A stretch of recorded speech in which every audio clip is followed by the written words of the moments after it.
अहिले नि दुईटा पदबाट अथवा एउटाबाट पदबाट राजीनामा गर्नुपर्छ भन्ने तपाईको माग अहिले असान्दर्भिक छ।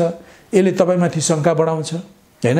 अब भारतले पनि त्यही कुरा भनेको छ जबकि भारत ब्रिटिश इन्डियाको कालदेखि नेपाललाई उपनिवेश बनाउन लागिरहेको मुलुक हो। यस्तो स्थितिमा अब प्रचण्ड र माधव नेपालको स्वर पनि दिल्लीको स्वरसँग दिल्लीको बोलीमा लोली मिल्नु भएन। तपाईहरुको पनि तपाईहरु महाधिवेशनमा गएर हटाउनुहोस्, चुनावबाट गएर प्रधानमन्त्री फेर्नुहोस्। त्यसकारण यो खुला सिमाना तिनै चोर डाका उचक्का नेपाल भारतका दुवैपट्टिका गलत काम गर्ने मान्छेहरूलाई मात्रै हो। कानुन मानेर चल्ने भारतीयहरूलाई कुनै नोक्सान छैन। जसरी यो कालापानी लिम्पियादुरा लिपुले कालापानी शहीदको हामीले नक्सा छाप्ने काम गर्यौं र हाम्रो भौगोलिक सार्वभौमिकतालाई हामीले रक्षा गर्ने काम गर्यौं, त्यस्तै हाम्रो दुई मुलुकको स्वतन्त्रता सार्वभौमिकतालाई रक्षा गर्ने अर्को महत्त्वपूर्ण कदम यो नागरिकता नीति हो। अहिले जुन नागरिकता नीति आएको छ एकदम ठीक आएको छ र यो यस्तै नीति भारतले गर्दा नेपाल भारतको संस्कृतिमा आघात नपुग्ने, नेपाल भारतको सामाजिक सम्बन्धमा आघात नपुग्ने, अनि हामीले चाहिँ त्यही नीति गर्दाखेरि चाहिँ आघात पुग्ने। यसको माने के हो भने भारतले यो नागरिकताको यो बिहे गर्ने बित्तिकै नागरिकता दिने नीतिबाट भारतले फाइदा उठाइरहेको छ। नेपालमा जनसङ्ख्याको अतिक्रमण गर्ने र नेपालमा प्रो इन्डियनहरुको नागरिकता नेपालको लिएर भए पनि सरिता गिरी जस्तो इन्डियाको गीत गाउनेहरुलाई यहाँ भर्ने र एक दिन यसलाई मतदानद्वारा फिजी बनाउने हो कि मतदानद्वारा सिक्किम बनाउने हो कि मतदानद्वारा भुटान बनाउने हो त बनाउने, यो डिजाइन इन्डियाका नीति निर्माताहरुको छ। अनि त्यसले आफूलाई भारतका चोर डाका उचक्काहरु दुई नम्बरी गर्नेहरु यी तमामहरुले पनि फाइदा दिइरहेको हुनाले कालान्तरमा भारतले नेपाललाई सिक्किमीकरण फिजीकरण गर्न चाहन्छ। जनसंख्यिक रूपमा उले आक्रमण गरेको छ। अनि यसमा त कुनै सोच्ने प्रश्नै होइन। संसदमा बहुमत गराउन चाहन्छ। हैन, संसदमा बहुमत बनाउने यो के भने अब तपाईले देखिरहनु भएको छ। अब यहाँ सीके राउतले जनमत संग्रह गरेर तराईको स्वतन्त्र राज्य बनाउने कि नबनाउने फैसला गर्ने भन्ने शर्तमा हिंसा छोडेर शान्तिमा आएको हुन् ती सीके राउत। उनको पार्टीको नाउँ नै जनमत पार्टी राखेका छन्। त्यो भनेको जनमत संग्रह गर्ने पार्टी। एउटा अनुकूल स्थितिमा जब यहाँ जनमत संग्रह गर्दाखेरि यो तराई चाहिँ स्वतन्त्र हुनुपर्छ या इन्डियामा मिसिनुपर्छ भन्नेहरूको मान्छेको संख्या ठुलो हुने देखिसकेपछि त्यो जनमत संग्रहको कुरा गर्ने भनेर पर्खेर बसेका छन्। प्रदेश सरकार जरुरी छैन। यो प्रदेश सरकार नै खर्चको पनि गुण भयो, भ्रष्टाचारको पनि गुण भयो, यसको काम पनि देखिएन, केन्द्रसँग पनि झगडा हुने, स्थानीय तहसम्म चाहिँ कार्यक्रम डुप्लिकेसन हुने, यो हाम्रो जस्तो मुलुकमा यो प्रदेश सरकारको जरुरतै छैन। बरु यो प्रदेश सरकारलाई खारिज गरौँ। पश्चिमाहरूले के बुझे भने बन्दुकको लडाईँबाट नेपालको तराईलाई स्वतन्त्र बनाउने हो भने त भारतको सहयोग बेगर हुँदैन। अनि भारतको सहयोगबाट चाहिँ स्वतन्त्र देश भयो भने त भारतमै पुरो इन्डिया हुन्छ। त्यो देश टाट उल्टिसक्यो, देश एकदम अर्थतन्त्रले चाहिँ बडो खतरनाक बिन्दुमा पुगिसकेको छ। यस्तो स्थितिमा तपाईहरु होइन भनेर पनि पदको झगडामा नजानु। जनसाङ्ख्यिक अतिक्रमण गरेर अब फिजी अथवा सिक्किम अथवा भुटान बनाउने जुन योजना गरेको छ त्यसमा व्यवधान गरेको हुनाले, त्यसलाई रोक्न खोजेको हुनाले केपीओलीको सरकारलाई हटाउने उनीहरूले प्रयत्न गरिरहेका छन्। उनीहरूले ठाडै घोषणा गरे अब अहिले पनि भारतका नेताहरू नेपाललाई विकास हुन नदिने, नेपालमा इन्डियनहरूको संख्या बढाउने, अङ्गीकृत नागरिकताको संख्या बढाउने, नेपाललाई अब फिजी सिक्किम भुटान बनाउन उनीहरू एकदम लागिरहेका छन्। अब भर्खरै पनि तपाईले आदित्यनाथले दिएको धम्की सुन्नुभयो होला, नेपालले होस गरेर सिमानाको कुरा गरोस्, होइन भने उनले तिब्बतको जस्तो दुर्दशा भोग्नुपर्छ। त्यसो भनेको भने नेपाललाई कब्जा गर्छु भनेको त्यो जोगी आदित्यनाथले अथवा नेपाललाई चीनले कब्जा गर्छ भनेको, नेपाललाई चीनले कब्जा गर्छ भनेको भए यो तिम्रो दिवा सपना हो, यो हुँदैन। चिनिया नेताहरूले माओसुदुङको टाइमदेखि अहिलेसम्मकाले बारबार भनेका छन् नेपाल स्वतन्त्र सार्वभौमको, हामी नेपालको स्वतन्त्रता सार्वभौमिकताको पक्षमा दृढ छौँ। त्यो गर्छन् भन्ने हामीलाई पटक्कै छैन। तिमीले भ्रमित नपार। तिमी हामीलाई कब्जा गर्न आउने हो भने त्यसपछि देखा जाला।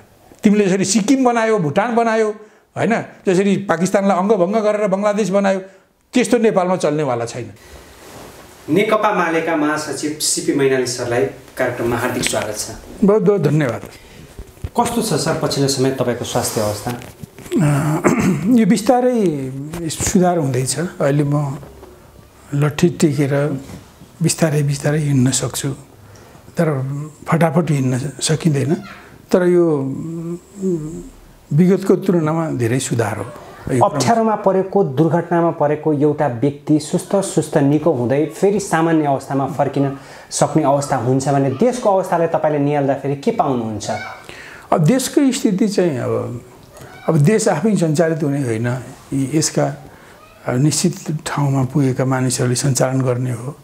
अब ती मानिसहरूमै समस्या भइसकेपछि देशका समस्याहरू सल्टिनुको सट्टामा बढिरहेका छन्। त्यसो भए नेतृत्वको समस्या हो यति बेला?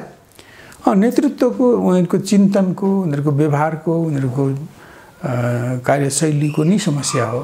किन आखिर समस्या उत्पन्न भयो त? 2/3 जगमा अडिएको बलियो सरकार आज इतिहासकै कमजोर अवस्थामा फेरि पुगेको छ। अनि यो के भने अब पहिले 74 सालमा चुनाव गर्दै हिजोको नेकपा एमाले र नेकपा माओवादी केन्द्रले टेक्निकल आधारमा मात्रै गठबन्धन गरे। उनीहरूको बिचमा कुनै तात्कालिक राजनीतिमा पनि सहमति थिएन, जस्तो कि सबैलाई थाहा छ। केही समय अगाडि माओवादी केन्द्रले नेपाली काङ्ग्रेससँग मिलेर एउटा संविधान संशोधन प्रस्ताव संसदमा लगेको थियो र त्यसमा त्यो संशोधन प्रस्तावमा उहाँहरूको बिल्कुल विपरीत दृष्टिकोणहरू थिए, विपरीत नीतिहरू थिए एमाले र माओवादी केन्द्रको। अब ती के थिए भनेर मैले व्याख्या गरिनँ, विपरीत थिए र ती कुराहरू नटुङ्ग्याइकन, भने ती संविधान संशोधन त तात्कालिक विषयको कुरा थियो। अब ती विषयहरूमा धेरै कुराहरू सम्बन्धित भएर जुन संशोधन माओवादी केन्द्र र माओवादीले प्रस्तुत गर्यो त्यो वास्तवमा देशको हित, राष्ट्रिय हित, जनताका हक अधिकारको पक्षमा थिएनन्। ती वास्तवमा अलिकति सङ्कीर्ण एउटा निश्चित आग्रही किसिमका ती संशोधनहरू थिए। त्यसमा त हामी पनि सहमत भएनौँ र त्यसमा माओवादी सहमत थियो, माओवादी केन्द्र सहमत थियो, एमाले सहमत थिएन। अब यो तात्कालिक विषयमा पनि सहमत नभएको अवस्थामा उनीहरूले जुन सहमति गरे, अब उनीहरूको ठुलो सिद्धान्त एउटाले जब जनताको बौद्धले जनवाद भन्छ, अर्कोले 21औं शताब्दीको जनवाद भन्छ, त्यो पनि टुङ्गिएको छैन। महाधिवेशनले गएर टुङ्ग्याउने भनेर उहाँहरूको फैसला हो, होइन? अब ठुलो कुरो पनि टुङ्गिएको छैन, साना कुरामा पनि मेल छैन। त्यस्तो स्थितिमा उनीहरूको 74 सालको असोजमा भएको गठबन्धन चाहिँ बिल्कुल प्राविधिक थियो र बिल्कुल के भने 2 र 3 नम्बरको पार्टी मिलेर 1 नम्बरको पार्टीलाई हराउने बाहेक उद्देश्य थिएन। उनीहरूलाई हराएर सत्तामा जाने बाहेक उद्देश्य थिएन। अब सत्तामा गएर गरिने काममा पनि प्राथमिकतामा मिलिरहेको थिएन, होइन? यस्तो स्थितिमा उहाँहरूको गठबन्धन बन्यो। अब गठबन्धन बन्यो, हामीलाई भोट दिनुहोस्, हामी स्थिर सरकार दिन्छौँ, सुशासन दिन्छौँ, विकास दिन्छौँ, समृद्धि दिन्छौँ, स्थिरता दिन्छौँ भन्ने ठुल्ठुला कुराहरू गर्दै दुवै दलका नेताहरू चुनावमा गए। अब अस्थिरता र पीडित जनताले अब स्थिरता दिन्छन् भने यिनीहरूलाई भोट दियो भने हुन्छ कि भनेर मानिसहरूले भोट पनि नदिएका होइनन्, झन्डै 2/3 नजिकको भोट दिए। अब त्यसो भए यहाँले भने अनुसार प्राविधिक रूपमा भएको गठबन्धनले व्यवहारमा साँच्चीकै एउटा द्वन्द्वको राँको सल्काएको छ भित्रभित्रै। त्यो भने उनीहरूको बिच प्राविधिक ढङ्गले जुन गठबन्धन भयो र एकीकरण पनि जुन 75 सालको जेठ 3 गते एकीकरण भयो, त्यो एकीकरण पनि स्वार्थमा आधारित र सम्झौतामा आधारित एकीकरण थियो, होइन? रहेछ, त्यो सबैलाई थाहा छ र त्यसले पनि उनीहरूको भविष्यसम्मको सिद्धान्तमा पनि एकता छैन, तात्कालिक कुरामा पनि उनीहरूको पूर्ण एकता छैन।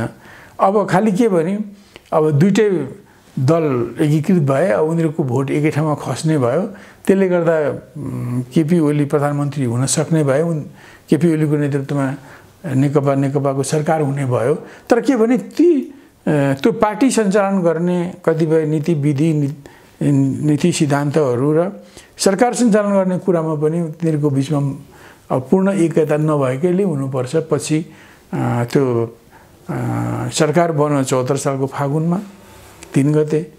अब एकीकरण भयो 75 सालको जेठ 3 गते।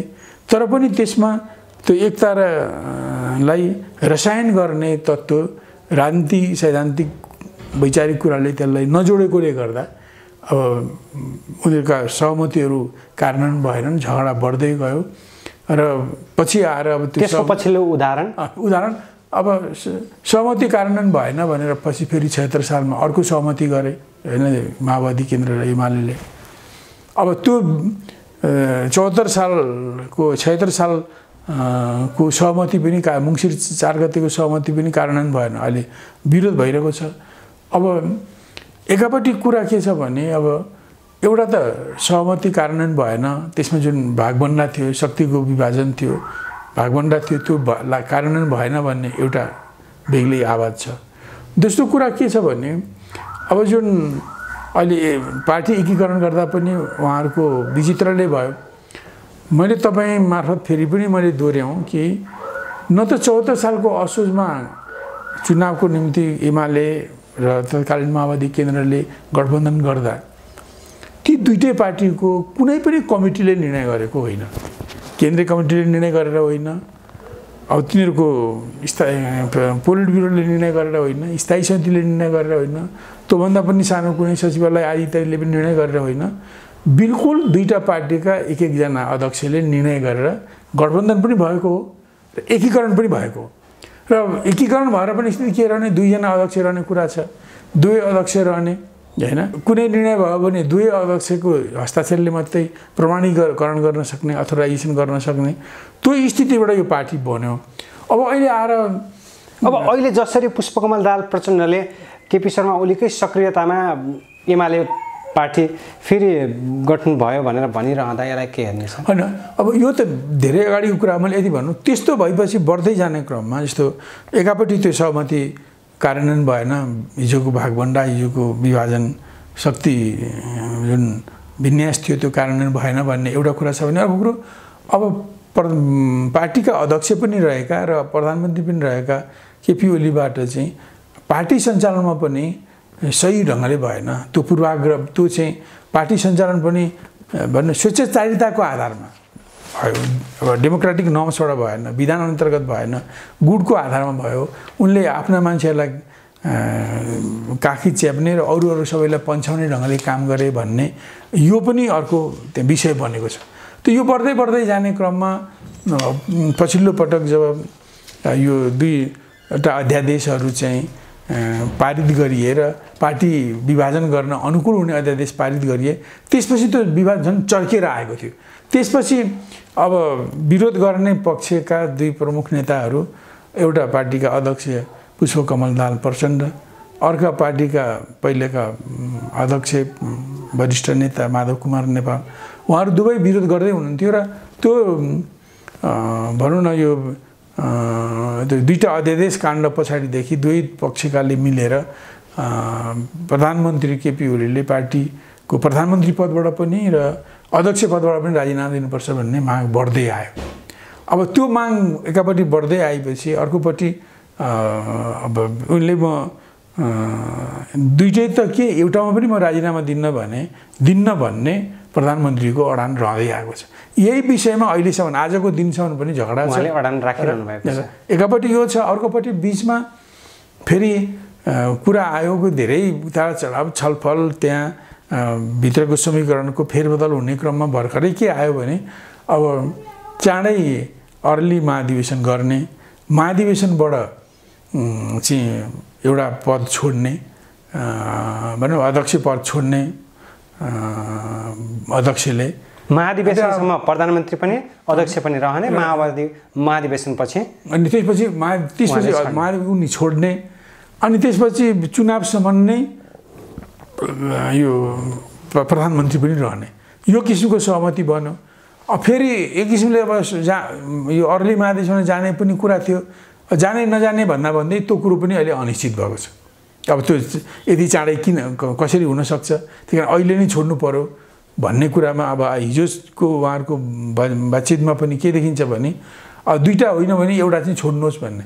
अब प्रधानमन्त्रीको भनाइ के छ भने मैले भनिहालेँ महाधिवेशनमा गएर नि मैले एउटा पद छोड्ने छु, तर त्योभन्दा अगाडि होइन।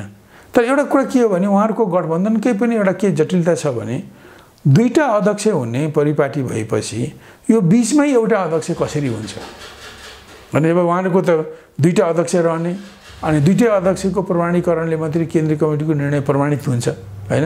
यस्तो स्थितिमा बरु प्रधानमन्त्रीले राखेको कुरा चाहिँ त्यो तर्कसङ्गत छ। ठिक छ, महाधिवेशन गएपछि महाधिवेशनले अब एकल अध्यक्षको व्यवस्था गर्ला, त्यसले दुई अध्यक्षको परिपाटीलाई सिद्ध्याउला, अनि दुई अध्यक्षले प्रमाणीकरण गर्नुपर्ने सिद्ध्याउला। त्यस्तो स्थितिमा चाहिँ अब एउटा महाधिवेशन जस्तो संस्थाले भनौँ न केन्द्रीय कमिटी निर्वाचित गर्ने, अब विधान बनाउने र भनौँ न एक अध्यक्षीय प्रणालीमा जाने जुन परिपाटी त्यसले ल्याइसकेपछि त्यस्तो स्थितिमा छोड्नु चाहिँ तर्कसङ्गत हुन्छ। तर अहिले त के भने उहाँहरूको माओवादी केन्द्रको एक जमानामा सम्मेलन महाधिवेशन भएकै हो, एमालेको पनि भएकै हो। तिनीहरूका महाधिवेशनबाट चुनिएका हुन् यी दुईटा अध्यक्षहरू, केपी ओली एमालेको महाधिवेशनबाट, अब प्रचण्ड चाहिँ आफ्नो माओवादी केन्द्रको महाधिवेशनबाट। तर यो एकीकृत नेकपाको महाधिवेशन भएर त उसले चुनेको त कसैलाई पनि होइन। त्यही कारण अब एकजना कोही चाहिँ भनौँ अध्यक्षबाट हट्छ भने त्यो हिजो त्यो एकीकरण जेठ 3 2075 सालमा जुन उहाँहरूको एकीकरण भयो त्यो एकीकरणको जगै भत्किन्छ नि। किनभने त्यो एकीकरण हुँदा दुईवटा अध्यक्ष हुने गरी एकीकरण भएको छ, बिचमै एउटा अध्यक्ष हुनको निम्ति त कि त एकता महाधिवेशन हुनु पऱ्यो कि त अर्ली महाधिवेशन हुनु पऱ्यो, केही न केही त हुनु पऱ्यो नि त। त्यही कारण यो चाहिँ बढी तर्कसङ्गत छ होइन। अब अर्को कुरो उहाँहरूले त्यसो भए यो एकता छेडेको अनि यो जतिसुकै बेला पनि भङ्ग हुन सक्छ। अनि अहिले त उहाँहरूको कुरा मिलेकै छैन। यस्तो हिजो आइतबार उहाँहरू बसेर जुन कुरा भयो, एक एकजना आफ्ना चाहिँ साँची राखेर होइन, प्रचण्डले झलनाथ खनाललाई र केपी ओलीले उहाँलाई उपाध्यक्ष सुभाष नेमाङलाई राखेर उहाँहरूले बातचित गर्नुभयो होइन। अब त्यो बातचितमा पनि कुरा के देखिन्छ भने अब उहाँहरूको चाहिँ दुईटा मध्ये एउटा पद छोडियोस् भनेर प्रचण्डजीको माग छ। उनी भन्छन् म अहिले एउटै छोड्दिनँ, अब ठिक छ महाधिवेशनमा जाउँ, अर्ली महाधिवेशनमा हौँ अथवा कुन महाधिवेशनमा हो जाने जाउँ, त्यसबाट मैले अध्यक्ष पद छोड्छु भन्ने उहाँको कुरा छ। र त्यो भएपछि त विधान पनि अहिले त उहाँहरूको विधान पनि दुईटा अध्यक्ष रहने विधान छ, निर्णयहरू दुईटा अध्यक्षले प्रमाणित गर्ने विधान छ होइन। अब त्यहाँ गएर संविधान महाधिवेशनले नयाँ विधान ल्याउला होइन, उसले अध्यक्षको अब त्यहाँको अरू विभिन्न निकायहरू के बन्ने हुन्, सचिवालयको भूमिका के हो, स्थायी समितिको के हो, पोलिट ब्युरोको के हो, सिसीको केन्द्रीय समितिको के हो, कति विभाग रहने हुन्, कस्तो नीति लिएर जाने भन्ने कुरो त महाधिवेशनले गर्ने भयो, विधान बनाउने भयो। अब त्यो नयाँ विधान अनुसार म अगाडि जान्छु। अहिले त के भने जुन 75 सालको जेठमा जुन एरेन्जमेन्ट भएको छ उहाँहरूको बिचमा, यो पनि दुईजना अध्यक्षको बिचमा भएको एरेन्जमेन्टको कुरा छ। त्यहाँ दुईटा अध्यक्ष रहने र पार्टीका दुई अध्यक्षले अब कारण बाँडफाँड गरेर गर्ने र कुनै पनि काम गर्नु पर्यो भने अब दुईटै अध्यक्षको हस्ताक्षरले मात्रै निर्णय चाहिँ प्रमाणितकरण हुने, त्यो यो व्यवस्था रहेको हुनाले अब वास्तवमा अध्यक्ष बदल्नुको लागि महाधिवेशन जानु नै युक्तिसङ्गत देखिन्छ होइन। अब यो भएन भने त उहाँहरूको अब दुईटा मध्ये एउटा मात्रै अध्यक्ष रहने हो भने त्यो त एकीकरणको स्पिरिटै सिद्धियो नि त। अनि जुन जुन जुन फ्रेमवर्कमा एकीकरण भयो, जुन ढङ्गले एकतालाई सुदृढ गर्ने भनेको त्यो भएन। त्यसकारण छोड्छु भनेर अहिलेको अध्यक्ष प्रधानमन्त्रीले भनिसकेपछि एउटा महाधिवेशन गर्नु पऱ्यो, छिटै गर्ने महाधिवेशनले गरोस् या एकताको महाधिवेशनले गरोस्, म त यहाँ छोड्छु भनिसकेपछि त्यहाँसम्म जानु पऱ्यो। तर पनि महाधिवेशनको लागि राजी हुनुहुन्छ सबै नेताहरू? अनि त्यो त हुनु पऱ्यो नि त। कहिले गर्ने, अब यो मुसिरमा हुन्छ कि पुसमा हुन्छ कि माघमा हुन्छ कि कहिले गर्ने, गर्नु पनि पऱ्यो। आखिर विधि त त्यो हो नि। अहिले उहाँहरूको दुईजना नेताहरूको निर्णयले एकीकरण भएको छ, अनि दुवैजनाले निर्णयलाई भनौँ न प्रमाणीकरण गर्ने दुईटैको सिग्नेचर चाहिन्छ। अब दुईटा मध्ये एउटा अध्यक्ष हट्ने हो भने त्यो कसरी त्यो चल्ने भयो त? त्यो एकीकरण नै लङ्गडो हुने भयो नि त, त्यो नै दुई खुट्टे हुने भएन। एउटा त्यो छ। र दोस्रो कुरो यो बाहेक अब अर्को कुरा उहाँहरूको जुन छ कि प्रधानमन्त्रीले गुटबन्दी गरे, उनले चाहिँ स्वेच्छाचारी ढङ्गले काम गरे, आफ्नोलाई काखा अरूलाई पाखा लगाए भन्ने कुरा छ भने त्यो विषयहरूलाई लिएर कुरा गरे भयो नि त। उहाँहरूले बस्ने र ठिक छ त्यसो गर्दा ल मन्त्रीमण्डलमा सङ्घीय मन्त्रीमण्डलमा के हो, प्रादेशिकमा के हो, त्यहाँ के विषयलाई लिएर अब यदि त्यो एक पाखे ढङ्गले काम भएको छ भने त्यसलाई बहुपाखे कसरी गर्ने, त्यो एउटा निर्णय निकाले भयो। नियुक्तिहरूमा पनि कसरी गर्ने, भइसकेका नियुक्तिलाई के गर्ने र अब आउने नियुक्तिलाई दलभित्रै कसरी मिलाउने र अरू संसदमा अरू दलहरूसँग कसरी मिलाउने, त्यो पनि सफल गरे भयो होइन। त्यसपछि कार्यविधिलाई यदि प्रधानमन्त्री स्वेच्छाचारी भएर कसैको सल्लाह नलिई काम गर्ने हो भने बैठक बसेर एउटा चाहिँ कार्यदल बनाए भयो, एउटा संयन्त्र बनाए भयो जसले चाहिँ प्रधानमन्त्रीलाई सरकार सञ्चालन गर्नमा उसले सहयोग पुर्याओस् होइन। त्यस्तो एउटा वरिष्ठ नेताहरू बसेर त्यो बनाए भयो, त्यो संयन्त्र मार्फतै छलफल गरेर काम होस्। त्यसै पार्टी सञ्चालनमा अब केपी ओलीले नै दुईपट्टि कार्यकारी अधिकार दिँदा पार्टी सञ्चालन भएन भन्ने छ भने, र ठिक छ अर्को अध्यक्षले पार्टी सञ्चालन गर्ने पनि अर्को अध्यक्षलाई पनि असिस्ट गर्ने एउटा टिम बनाएर उनीहरूले पनि त्यो टिम बनाएर काम गरे भयो होइन। पार्टी सञ्चालनमा एउटा अध्यक्षले गर्ने, उनलाई पनि एउटा टिम दिने, उहाँ सल्लाह गर्ने एउटा मिलाएर टिम दिने। अब एउटा अध्यक्षले सरकारको प्रधानमन्त्री भएर सरकार चलाउने, त्यहाँ पनि एउटा टिम दिने। त्यो यसो गरेर त मिल्ने हो नि त। तर पनि अहिले जसरी आन्तरिक द्वन्द्व पार्टीभित्र चर्किएको छ, यो आन्तरिक द्वन्द्व नभइकन बाह्य रूपमा बाह्य शक्तिको इन्ट्रेस्ट अनुसार पार्टीलाई लग्नको लागि गराइएको हो भनेर पनि भनिन्छ नि। अनि एउटा कुरा के हो भने अब सिँगारी हराउनु चित्त कराउनु जस्तो भएको छ होइन। भित्र पार्टीभित्रको विरोध चाहिँ अब भारतले खुलेर केपी ओलीलाई सत्ताच्युत गर्ने आह्वान गर्नुभन्दा पहिलेदेखि नै केपी ओलीको कार्यशैलीमा विरोध भएको हो। प्रधानमन्त्रीको कार्यशैलीप्रति असन्तुष्ट धेरै पहिलेदेखि नै भएको हो होइन। यो हामी पनि गवाह छौँ। यो पहिले बाहिरको विरोध त भर्खरै नक्सा जुन जेठ 5 गते 7 गते नक्सा सार्वजनिक भयो लिम्पियादुरा लिपुले कालापन्नी सहितको। त्यसपछि अङ्गीकृत नागरिकता सम्बन्धी विधेयक चाहिँ संसदीय समितिबाट अगाडि बढ्यो। एकदम राम्रो विधेयक छ त्यो। नेपाल भारत दुई स्वतन्त्र मुलुक हुन्, दुईवटा गाउँ मात्रै होइनन्। एउटा गाउँबाट अर्को गाउँमा केटी बिहे गर्दा त्यहाँ नागरिकता बदल्नु पर्दैन, तर एउटा देशबाट अर्को देशमा बिहे गर्दा नागरिकता बदल्नुपर्छ।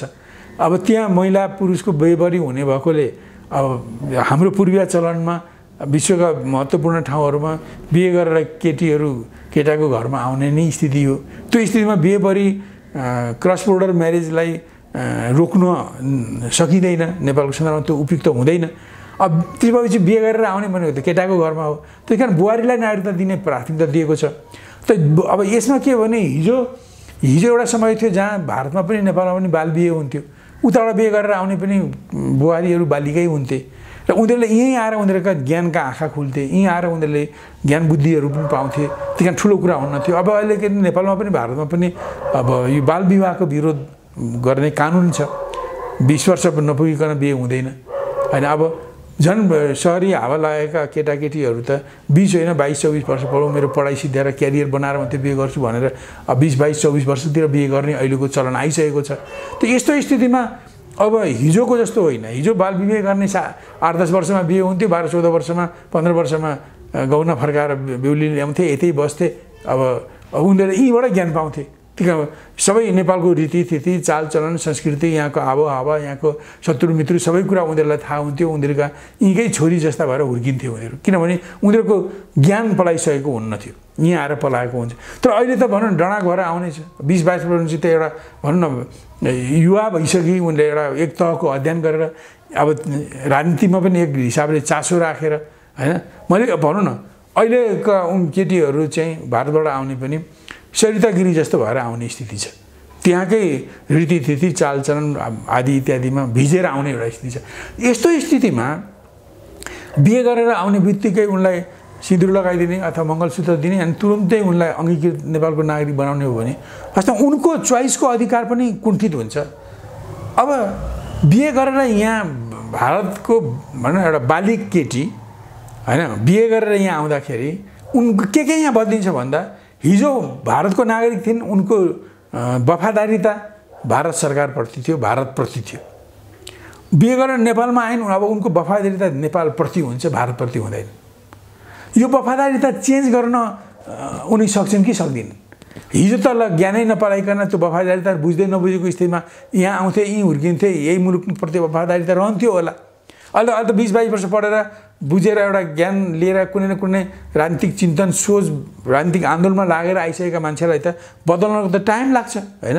त्यस कारणले आइसकेपछि तुरुन्त उनलाई नागरिकता बिहेको अङ्गीकृत नागरिकता उनलाई मङ्गलसूत्र पहिना लुगा लगाइदिएर भिराइदिएर उनको नागरिकता उनलाई नेपालको नागरिकता बनाउन यो उनको मानव अधिकारमाथि पनि कुठाराघात हो।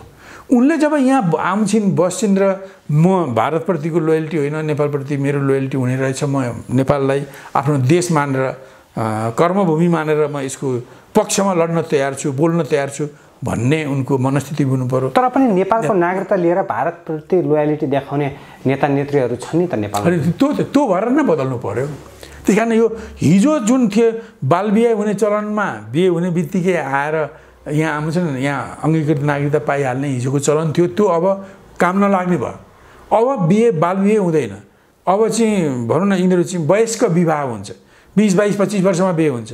बुद्धिको ज्ञानको भनौँ न एउटा रेखा बसिकन उनीहरूको यहाँ बिहे भएपछि अब यहाँ त्यसरी बिहे गरेर जुन बुहारी आउँछिन्, अब उनले यहाँ राजी खुसी उनले आफ्नो लोयल्टी चेन्ज गर्न उनी तयार हुनु पर्यो। 5-7 वर्ष लाग्दा यहाँको उनले त्यस बिचमा माइती देशको लोयल्टी होइन, मेरो घर देशको म लोयल्टी छ, यसको स्वतन्त्रता सार्वभौमिकताको पक्षमा म बोल्न सक्छु।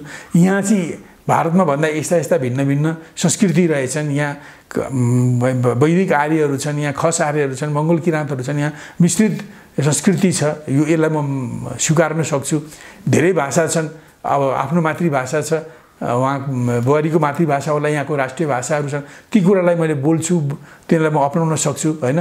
यी लगायत उनले यो देशप्रति उनको स्नेह, उनको समर्पण पैदा हुन टाइम लाग्छ। र जब उनले 5-7 वर्ष बसेर उनले यहाँ बुझ्छिन् र उनले एउटा बौद्धिक क्षमता आइसकेको एउटा वयस्क मान्छेले म यो परिवर्तन गर्न तयार छु। यसकारण यो अङ्गीकृत नागरिकताको लागि 7 वर्षको म्याद राखेर जुन आएको छ एकदम ठिक कुरा आएको छ।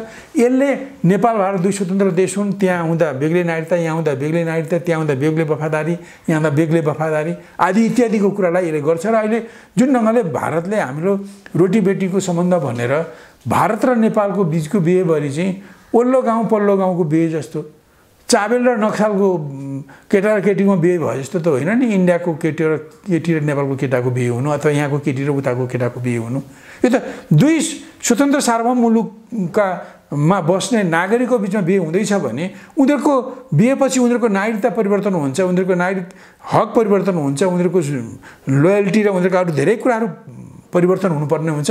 र हिजो बालबिहेको बेलामा त्यो सजिलो थियो, कुनै समस्या थिएन।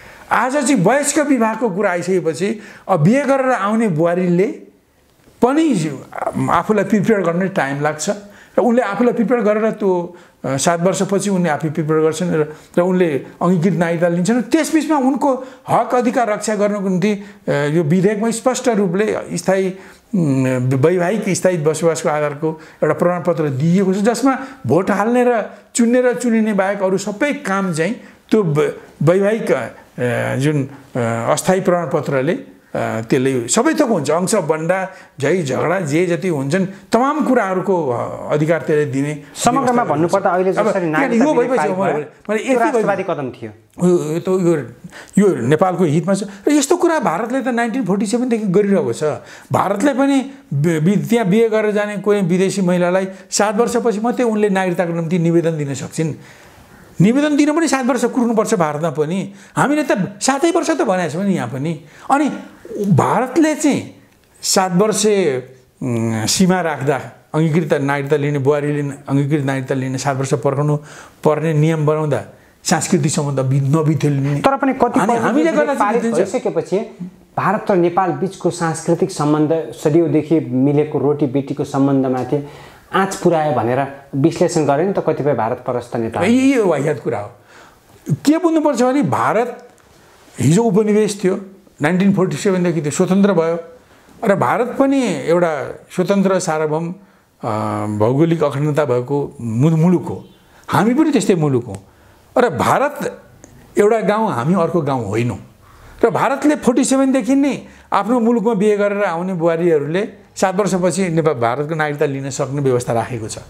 त्यसो गर्दा कुनै सांस्कृतिक सम्बन्ध नबिग्रिने, सामाजिक सम्बन्ध नबिग्रिने। अनि हामीले भारतले गरे जस्तो 7 वर्षको म्याद राख्दा अनि बिग्रिने। त्यसो भए यो भने भारतको यो कुनियत हो। उसले के चाहन्छ भने यहाँ बढीभन्दा बढी अङ्गीकृत मान्छेलाई लगाउने। अब त के भने डना केटीहरू बिहे गरेर आउँछन्, अब वयस्का भएका केटीहरू आउँछन्, सरिता गिरी मार्काका मान्छेहरू आउँछन्, जसले त्यहीँकै पोलिटिक्स, त्यहीँकै नीति, त्यहीँकै विचार, भारतप्रतिकै लोयल्टी, भारतकै स्वतन्त्रता, भारतकै सार्वभौमसत्तालाई को पक्षमा हुने उनीहरूको दृष्टिकोण छ। उनीहरूले भारतमा बस्दा चीनलाई विरोधी देख्छन्, दुश्मन देख्छन्। उनले भारतका नागरिकहरूले पाकिस्तानलाई विरोधी देख्छ।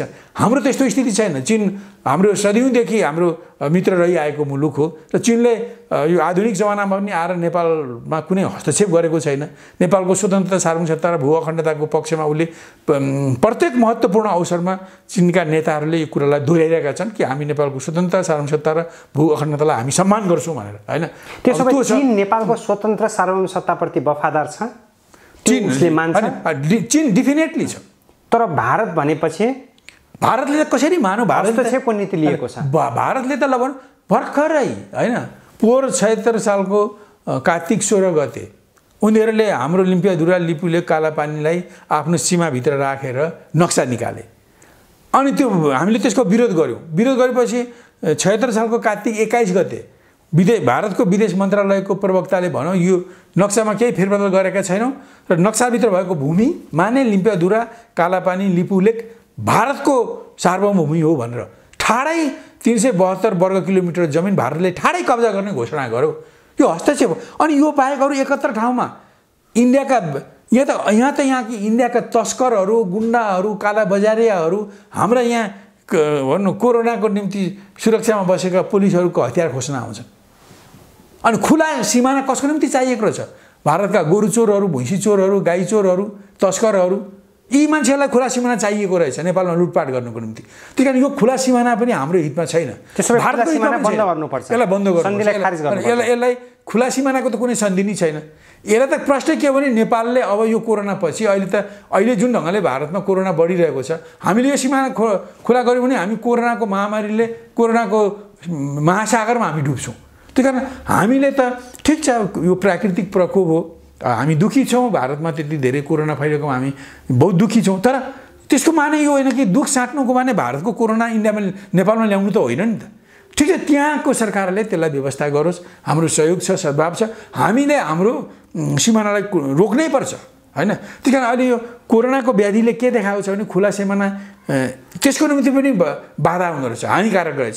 भएन, भारतले बार नेपाललाई भन्छ कि नेपालको सिमाना भएर टेररिस्टहरू, एन्टी इन्डियन इलिमेन्टहरू चाहिँ भारत आउँछन् भनेर उसले आरोप लगाइरहेको छ। हामी भन्छौँ त्यस्तो हो भने नेपाल भारतको सिमानालाई चाहिँ कमसेकम नियमन गरौँ। यहाँ एउटा प्रमाणपत्रको आधारमा मात्रै निश्चित मैले भन्छु। म अहिले तपाईँ मार्फत म यो सरकारलाई अन्तर्राष्ट्रिय टेररिस्ट आतङ्कवादीहरू नेपालमा सङ्गठित भएर भारत विरोधी कार्यहरू गर्छ भनेर भारतले ब्लेम लाइरहँदा त्यो कथित वाक्य हो उसको? होइन, एउटा कुरा के हो भने त्यस्ता अब नेपालको खुलापनलाई प्रयोग गरेर कतिपय आएका पनि होलान्, होइन? अनि त्यो नहोस् भन्ने हो भने त भारतले नि हामी सल्लाहले सीमालाई चाहिँ रेगुलेट गरौँ, कम्तीमा रेगुलेट गरौँ, पछि त्यसलाई अझ स्ट्रिक्टली त्यसलाई चाहिँ कन्ट्रोल गरौँ भन्ने दिशामा जानुपर्ने हो नि। अनि सिमाना खुला राखेर उनीहरू चोर डाका तस्करलाई पठाउने, उनीहरूका मान्छेलाई यहाँ पठाउने, यहाँ हाम्रो मान्छेहरू इन्डियामा कति जान्छ त्यसको पनि 2 गुणा 3 गुणा इन्डियनहरू आएर यहाँ काम गर्छन्। हामीले जति रिमिटेन्स ल्याउँछौँ त्योभन्दा कता रिमिटेन्स उनीहरूले नेपालबाट इन्डिया लैजान्छन्। अनि यस ढङ्गले खुला सिमाना त हाम्रो विकासको बाधक हो, स्वतन्त्रताको बाधक हो। त्यस कारण यो खुला सिमानालाई अब यसलाई चाहिँ रेगुलेट गरेर सुरु गर्नुपर्ने हुन्छ। त्यस कारण अहिले मैले के भनौँ भने यो वैवाहिक अङ्गीकृत नागरिक महिलाहरूले, वैवाहिक आधारमा आउने महिलाहरूले पहिले अस्थायी प्रमाणपत्र लिएर 7 वर्ष बस्ने सबै अधिकार दिएको छ, चुनिने बाहेक।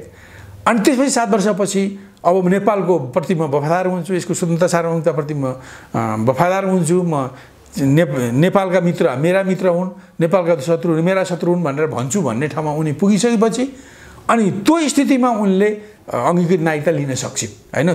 त्यसकारण यो अङ्गीकृत नागरिकताको जुन कुरा छ एकदम ठिक छ। यो कस्तो किसिमको फाइदा के यहाँ धेरैभन्दा धेरै अङ्गीकृत नागरिकता पठाउने अब त जनसङ्ख्याको रूपमा अतिक्रमण गर्न चाहन्छ, जनसङ्ख्यिक अतिक्रमण भइरहेको छ। यो विवेकको आधारमा अङ्गीकृत नागरिकता हुने एउटा कुरो सङ्ख्यामा अब भन्छन् 2-3 लाख त छ नि के बिग्रिन्छ र भन्छन्। अनि त्यहाँ 5-7 10 ठाउँमा अङ्गीकृत नागरिकहरू संवैधानिक ठाउँमा पुग्न सक्दैनन्, होइन? प्रधानमन्त्री, राष्ट्रपति, प्रधान न्यायाधीश, सभामुख, कमान्डर इन चिफ, आइजीहरूमा पुग्न सक्दैनन् त के बिग्रियो भन्छ। यसलाई के जस्तो भनौँ न, समुद्रमा अब श्रीलङ्का जस्तो टापु छ अरे, तर समुद्र चाहिँ बढ्दै गएर टापुलाई पुरो भने के हुन्छ? ठिक छ, ती 8-10वटा ठाउँमा अङ्गीकृत नागरिकता पुग्दैन, तर हामीले अङ्गीकृत नागरिकताको निम्ति खुकुलो नीति बनाएर सटासट चाहिँ बिहे गरेर ल्याऊ, तुरुन्त नागरिकता देऊ, त्यसपछि चोरी बाटोबाट देऊ। अब यो जन्मसिद्ध नागरिकताको आधारमा पनि जति नागरिकताले त्यो जति यहाँ जन्मसिद्ध अधिक नागरिकता लिनुपर्ने जुन मापदण्ड पुर्याएर लिनेहरू थोरै होलान्, त्योभन्दा बढी 76 साल चैत मसान्तभित्र नेपालमा जन्मेर यहीँ बसोबास गर्नेले जन्मसिद्ध नागरिकता पाउने कुरा हो, शर्त हो, त्यो मान्यता हो। तर त्योभन्दा अलग चैत 46 सालको चैत मसान्तभित्र नेपालमा नजन्मेका, त्यसबेला यहाँ नभएकाहरूले पनि कृत्य कागज बनाएर त्यो नागरिकता लिएका छन्। र कयौँ बिहार, बङ्गाल, युपीका सीमा क्षेत्रमा बस्ने इन्डियनहरूले यहाँ 3 जनाको सिफारिस मिलाएर पैसा दिएर उनीहरूले नागरिकता लिएका छन्। त्यस कारण यस्ता कृत्य नागरिकताहरू पनि छन्। यी कृत्य नागरिकतालाई खारिज गर्नुपर्छ। अहिले त म सिधै के भने अङ्गीकृत नागरिकताको बारेमा यो सरकारले ठिक निर्णय गरौँ, म त्यसलाई 2 हात उठाएर हामी समर्थन गर्छौँ।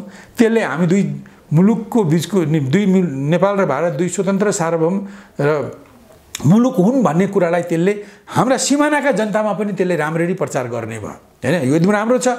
सो नगर्ने भने इन्डियाले हामीलाई रोटीबेटीको सम्बन्ध, खुला सिमाना, बिहे गर्ने बित्तिकै नागरिकता दिने, कृत्य नागरिकता लिन सजिलो गर्ने विधिले, त्यही कारण यस्तो स्थितिमा हामीले नागरिकता नीतिमा कठोर हुनैपर्छ। हामीले सीमा पार बिहेलाई रोक्न सक्दैनौँ, चाहँदैनौँ, सम्भव छैन, हामी गर्दैनौँ। तर हामी एउटा स्वतन्त्र सार्वभौम मुलुक भएको हुनाले इन्डियाले जसरी बिहे गरेर आउने बुहारीलाई 7 वर्षपछि मात्रै नागरिकताको निम्ति निवेदन दिने व्यवस्था गरेको छ, हामीले पनि 7 वर्षपछि नै उनीहरूले नागरिकता पाउने व्यवस्था गर्नुपर्छ। यसचोटि यो समितिले, संसदीय समितिले ठिकै नीतिलाई अघि सारेको छ र त्यसलाई संसदबाट पारित गराउनुपर्छ। यसो हो भने मात्रै, जस्तो भनौँ हाम्रो सीमा क्षेत्रका मान्छेहरू, भारतपट्टिका बिहार, बङ्गाल, युपी तिरका मानिसहरू जसले नेपालसँग बिहेबारीको सम्बन्ध राख्छन्, त्यहाँ पनि हो नेपाल भनेको त अलगै देश रहेछ, हिजो जस्तो होइन। हिजो चाहिँ थिएन। अब हामीले बिहे गरेर गएपछि मेरो छोरीले त्यहाँ 7 वर्षसम्म नागरिकता पाउँदिन, उसले त्यहाँ अस्थायी प्रमाणपत्रमा बस्नु पर्दो रहेछ भने उनीहरूले बुझ्छन् नि। घर घरमा के हुन्छ नि, हो नेपाल त स्वतन्त्र मुलुक रहेछ, यो त हाम्रो पल्लो गाउँ जस्तो होइन, चाबेलको निम्ति नक्साल जस्तो होइन भन्ने कुरा बुझ्छन्। त्यस कारण हाम्रा सीमा क्षेत्रका दुवैपट्टिका जनतालाई नेपाल, भारत दुई गाउँ होइनन्, दुई स्वतन्त्र सार्वभौम मुलुक हुन् भन्ने चेतना, चिन्तन दिनको निम्ति पनि यो बहुत जरुरी छ। यसले अङ्गीकृत नागरिकतालाई रेगुलराइज गर्छ र त्यसरी बिहे गरेर आउने बालिग बुहारीले उनको मनले मानेपछि कि म नेपालको निम्ति लड्न मर्न तयार छु, नेपालको स्वतन्त्र सत्ताको पक्षमा म छु, म नेपालको मित्रलाई मेरो मित्र ठान्छु, नेपालको दुश्मनलाई मेरो दुश्मन ठान्छु भन्ने उनमा 7 वर्ष यहाँ बसेर त्यो भावना उनमा पलाएपछि उनले नागरिकता लिन्छन् भने उनी नेपाली नागरिक हुन्छन् नि, सरितागिरी जस्ता हुन्नन्। त्यस कारणले अङ्गीकृत नागरिकता बहुत जरुरी छ। र अहिले अङ्गीकृत नागरिकताको यो जुन व्यवस्था आउँदाखेरि हायतवा मचाइरहेका छन्, यी नेपालको स्वतन्त्र र सार्वभौम नेपाललाई देख्न नचाहने, स्वीकार गर्न नचाहने, भारतलाई नै आफ्नो मुलुक भन्न चाहने, चाहे त्यो पहाडी मुलुक होस् चाहे त्यो मधेसी मुलुकहरूले मात्रै त्यो भन्न सक्छ। यो अङ्गीकृत नागरिकता सम्बन्धी अहिलेको नयाँ व्यवस्था छ, यसको विरोध उसले मात्रै गर्न सक्छ। यसले केही हामीलाई फाइदा गर्छ, केही नोक्सान गर्दैन हैन। यसले के भने, किनकि अङ्गीकृत भनेको अधिकार होइन, त्यो एउटा राज्यले दिने सुविधा हो, राज्यले दिने सुविधा हो र त्यसलाई खोज्न पनि सकिन्छ, तर वंशजको नागरिकता खोज्न सकिँदैन। अनि अब के भने भारतबाट भने अब अहिले अर्को एउटा त्यसलाई चोके लगाउनको निम्ति केही पार्टीहरूले यहाँ अब यो देश भनेको धरतीपुत्रको हो, भूमिपुत्रको हो। अब दोस्रो कुरा सन्तानको, यहाँकै भूमि सन्तानको हो, त्यो महिला हुन् या पुरुष हुन् उनीहरूको सबैको हो, भूमि सन्तानको हो। र अर्को कुरा के भने अब यो बिहे गरेर आउने बुहारीले 7 वर्षपछि मात्रै अङ्गीकृत नागरिकता लिन पाउने व्यवस्थालाई तुहाउनको निम्ति नेपाली काङ्ग्रेस लगायत अरू कतिपय मान्छेहरू, मधेसी दलकाहरूले पनि के भन्न सुरु गरेछ भने ज्वाइँलाई पनि नागरिकता दिनुपर्छ। अनि ज्वाइँलाई नागरिकता नदिँदा छोराछोरीको बिचमा विभेद भयो अरे। यो वाहियात कुरा हो। एउटा कुरा के हो भने, एउटा कुरा त अब कयौँ मुलुकहरूले बिहेका आधारमा नागरिकता नदिने मुलुकहरू पनि छन्। दिँदा पनि बिहे गरेर छोराछोरी जन्मेर छोराछोरीले नागरिकता लिएपछि मात्रै नागरिकता दिने भुटान नै छ। हामी त्यति कडास पनि छैनौँ। हामीले त 7 वर्ष भनेको जति भारत कडा छ, भारत जस्तो डेमोक्रेटिक कन्ट्रीले 7 वर्षको शर्त राखेको छ, हामी पनि त्यही राखिरहेका छौँ। अनि हामीले चाहिँ हाम्रो मुलुकको भूमि थोरै छ र हाम्रो उत्तरमा जनसङ्ख्याको समुद्र छ हैन। 1 अरब 40 करोड जनसङ्ख्या छ, 1 अरब 30 करोड जनसङ्ख्या दक्षिणमा छ, उत्तरसँग त हाम्रो पासपोर्ट भिसा सिस्टम छ, दक्षिणसँग हाम्रो पूर्व पश्चिम दक्षिण तीनटातिर खुला सिमाना छ। अब सिमानामा जातभात मिल्ने मान्छेहरू बसेका छन्, अनुहार दनुहार भाषा सबै उस्तै छ। अब त्यो को उताको हो को यताको भनेर यसै चिन्न सकिँदैन। यस्तो स्थितिमा हामीले अब अङ्गीकृत बिहे गरेर आउने बुहारीलाई नागरिकता दिँदा 7 वर्ष कुर्ने नीति ल्याएका छौँ। त्यसलाई तुहाउनको निम्ति ज्वाइँलाई पनि नागरिकता दिनुपर्छ भन्छ। अब हाम्रो नेपालको भूगोल सानो छ, हामी बुहारीलाई पनि र ज्वाइँलाई पनि थेग्न सक्दैनौँ। त्यसकारण हामीले दुईटा मध्ये एकजना बिहे गरेर आउने बुहारीलाई अथवा बिहे गरेर आउने ज्वाइँलाई हामीले नागरिकता दिनुपर्ने हो भने हामीले हाम्रो प्रचलन अनुसार केटीहरू केटाको घरमा आउने हुनाले बिहे गरेर आउने बुहारीहरू धेरै हुन्छन् र उनीहरूले यहीँ घरजम गर्ने हुनाले उनीहरूलाई चाहिँ नागरिकता दिनुपर्छ भनेर हामीले बुहारीलाई दिन खोजेका हौँ। तर हामी ज्वाइँहरूलाई दिन सक्दैनौँ। बिहे गरेर ज्वाइँ 1000मा एकजना बस्न आउला, हामी त्यो 1000मा त्यो अपवादको निम्ति कानुन बनाउँदैनौँ। त्यसो गरेर हामीहरू फेरि त्यो ढोका खोलिदिने, ज्वाइँहरूको निम्ति ढोका खोलिदिएपछि त विभिन्न बहानामा आउने नै भयो उनीहरू। त्यसकारण यो गर्ने यो त्यो जनसङ्ख्या बोक्ने क्षमता नेपालको छैन। त्यसकारण यो बुहारीहरूको निम्ति 7 वर्षको अङ्गीकृत नागरिकताको म्यादलाई तुहाउनको निम्ति नेपाली काङ्ग्रेस, मधेसी दल र अरू विभिन्न किसिमको नेपालप्रति मोह नभएका र नेपाललाई भारतको उपनिवेश बनाउन चाहने तत्त्वहरू अब ज्वाइँलाई पनि नागरिकता दिनुपर्छ भनेर खोजे थापिरहेका हुन्। कि यो खोजे थाप्ने कुरा मात्रै हो। म ठाडै भन्छु कुनै विभेद नेपाललाई भारतको उपनिवेश बनाउनको लागि नेपालका दलहरू पनि लागेका छन् नि। यिनीहरू भित्रभित्रै नेपाललाई भारतको प्रान्त जस्तो बनाउने, अब मौका पर्दाखेरि त्यसलाई छुट्याउने। अब त्यही जनमत पार्टीको त भन्नु अहिले हिजो बन्दुकको लडाइँ गरेर तराईलाई मधेसलाई स्वतन्त्र देश बनाउन खोजेको थियो, तर उसलाई चाहिँ पश्चिमाहरूको समर्थनबाट उसले त्यसो गरिरहेको हुनाले अब त्यही कारण उनीहरूले त्यसो नगरिकन अहिले यसमा पश्चिमाहरूको बढी दाउ छ। उनीहरू चाहिँ यहाँ जनमत सङ्ग्रहद्वारा तराईलाई छुट्याउने पश्चिमाहरूको योजना हो। त्यही कारण सीके राउतलाई जसलाई पश्चिमाहरूले फन्डिङ गरे होइन, उनीहरूले सीके राउतलाई चाहिँ हिंसा छोड र तिमी जनमत सङ्ग्रहद्वारा एक दिन तराईलाई छुट्याउने अभियान गर भनेर नै पठाए। र केपी ओलीले यिनी पश्चिमपट्टि ढल्केको मान्छे भएको हुनाले उनले यो सीके राउतलाई जनमत सङ्ग्रह गर्ने पार्टी, जनमत सङ्ग्रहद्वारा भोलि विभाजन गर्ने गरी उनलाई छोडिदिएका छन्। अब ठ्याक्कै यस सँगसँगै एमसीसीले त्यही कारण अहिले मैले यो अघि मैले कुरा गर्दै गरेको नि यस्तो भएको हुनाले केपी ओलीले जब यो हाम्रो भारतले हाम्रो भूमि नक्सामा पारेर उसको नक्सामा पार्यो, त्यो कब्जा गर्यो, हामीले त्यसको नक्सा छाप्यौँ, नागरिकताको विरोध गऱ्यौँ होइन, यो अङ्गीकृत नागरिकताकोमा त्यो गऱ्यौँ। भोलि चाँडै नै हामीले यो सिमानालाई रेगुलेट गर्छौँ। यो केपी ओलीको सरकारले यसलाई सिमानालाई रेगुलेट गर्नै पर्छ। अहिले त हामीले सबैले देखिसक्यौँ कि सिमाना खुला हुँदा फाइदा भारतका कोही सधैँ कानुनको आधारमा चल्ने कानुन प्रिय भारतीयहरूलाई पनि फाइदा रहन्छ। त्यहाँका चोर, डाका, उचक्का, तस्कर यिनीहरू जसले चाहिँ अनुचित नाफा लिइरहेका छन् उनीहरूलाई रहेछ र यो कोरोनाको त गस्ती गर्ने हाम्रा सशस्त्र प्रहरीमाथि हमला गर्ने तिनै चोर, डाका, उचक्काहरू रहे, तिनै तस्करहरू रहे। नेपालीलाई पनि नोक्सान छैन। म भन्छु यो केपी ओलीको सरकारले तुरुन्तै केही दिनपछि नै अब देशमा अब कति भारतसँग सीमा जोडिएका जिल्लाहरूमा एक-एकवटा चाहिँ भनौँ न इमिग्रेसन पोइन्ट राखेर होइन, एक ठाउँबाट मात्रै ल त्यो 22 ठाउँबाट छिर्ने भनेको त कम होइन नि त। 22 जिल्ला छ भने 22 जिल्लामा इमिग्रेसन राख्ने, त इमिग्रेसनबाट निश्चित प्रमाणको आधारमा दर्ता गरेर नेपालकाले पनि भारतमा जाने, भारतकाले पनि नेपालमा आउने, त्यो अनलाइनमा राखिदिने र कोही पनि मान्छेले 5 वर्षपछि म नेपालकै मान्छे थिएँ भनेर उसले किर्ते कागज गर्न पाउँदैन। नागरिकता पनि सुरक्षित हुन्छ। त्यसो गरेपछि भारतले नेपालको बाटो भएर भारत विरोधीहरू आतङ्कवादी आए भनेर भन्ने ठाउँ पनि रहँदैन, किनभने त्यहाँ निगरानी हुन्छ होइन। त्यही यो भारतको पनि हितमा छ, हाम्रो पनि हितमा छ र यो नगरी नहुने कुरा छ।